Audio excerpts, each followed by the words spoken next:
untuk di judul modul itu kita pakai apa, buku yang kita pakai. Misalkan ketika sebelum pembelajaran kita pakai ceritanya aku bertemu teman baru, berarti modul ajarnya judulnya aku bertemu teman baru. Misalkan pakai itu di YouTube-nya kan biasanya ada judulnya juga ya. Itu nanti yang akan dipakai untuk di judulnya. Kalau untuk informasi umumnya ini kan mungkin sudah tahu, nama ditulis nama gurunya, asal sekolah, alokasi bisa disesuaikan dengan sekolahnya masing-masing. Untuk model pembelajarannya sama, kita temukan fasenya sama, fondasi. Untuk tema, subtema, topik ini, tema itu kita isi tema besarnya. Jadi satu semester itu misalkan kita ambilkan temanya tadi kan aku cinta Indonesia, yang ada 4 tema besar itu kita buat tema patokannya. Baru nanti subtemanya itu kita ambil di mana. Kalau kita awal kemarin pengenalan sekolah, jadi subtemanya itu baru topiknya akan yang tadi yang penulisan di sininya. Jadi tema ini nanti modul ajar 1 tahun tadi temanya 1 semester sama terus. Kalau kita ngangkat di semester 1 aku cinta Indonesia, ya tetap nanti aku cinta Indonesia, nanti yang di bedakan ketika di subtema dan topiknya. Untuk tujuan pembelajaran mungkin sudah disusun sesuai sekolah masing-masing. Enaknya di kurikulum Merdeka kan gitu ya, tujuannya tidak ikut dengan pemerintah. Jadi pemerintah hanya menentukan 3 CP dan beberapa elemen CP ya. Nanti sekolah mengembangkan sendiri untuk tujuannya itu gimana pembelajaran ini gitu kan. Kita sesuaikan karakter sekolah, karakter peserta didik dan pendidiknya tadi. Jadi ini enaknya itu kita bebas. Kalau dulu K13 kan sudah terpaku, sudah ada seni itu indikatornya apa saja, fisik motorik apa saja. Kalau kurikulum Merdeka ini bebas untuk menentukan tujuan. Sebenarnya mungkin bunda-bunda di sini juga di sekolahan sudah pernah ngajak anak-anak untuk bermain ini ya. Ini itu media board game ini lebih seru anak-anak. Jadi kalau kita itu meskipun pakai sentra apapun itu ada board game-nya, ada. Jadi biar tambah semangat. Kalau board game ini kan nanti manfaatnya banyak. Board game itu sebenarnya jenis permainan yang punya banyak komponen dan cerita permainan yang beragam. Tema permainan dan tekniknya itu juga bervariasi. Iya, ya ada monopoli, ya ada ular tangga. Tapi kan kalau jenengan beli itu kan nggak bisa menentukan buat pembelajaran ya. Beda, kita buat bagaimana bisa buat anak belajar sesuai dengan tujuan yang akan kita capai buat anak-anak.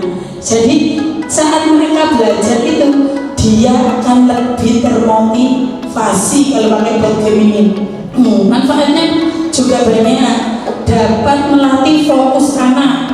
Di situ nanti jenengan kalau misalkan di rumah anak-anak lebih senang HP, jangan belikan board game lah, nanti lebih serius ke situ.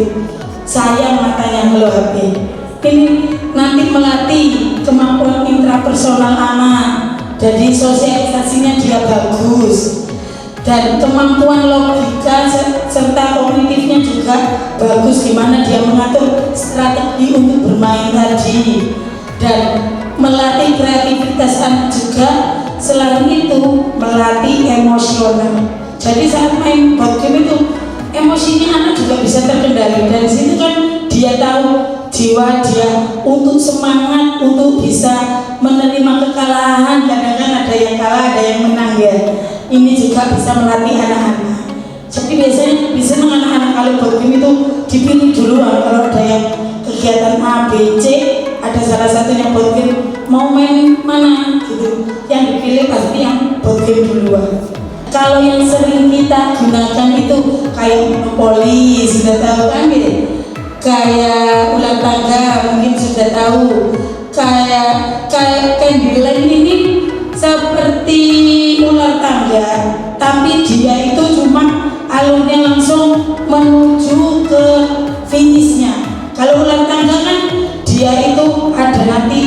kalau kena ular turun, kalau ada tangga naik gitu ya. Kalau kendilan gitu bedanya. Kalau jengga ini dia pakai balok, jadi tidak hanya pakai papan.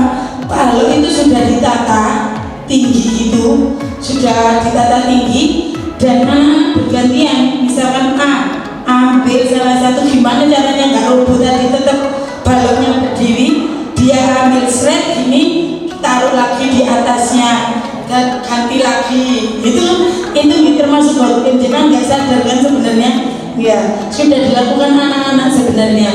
Kalau twister ini biasanya bentuknya lingkaran gini, nanti bisa dikasih kayak jejak kaki atau kayak dia warna, nanti menunjukkan warna sesuai instruksi gurunya, juga bisa dimodif seperti itu.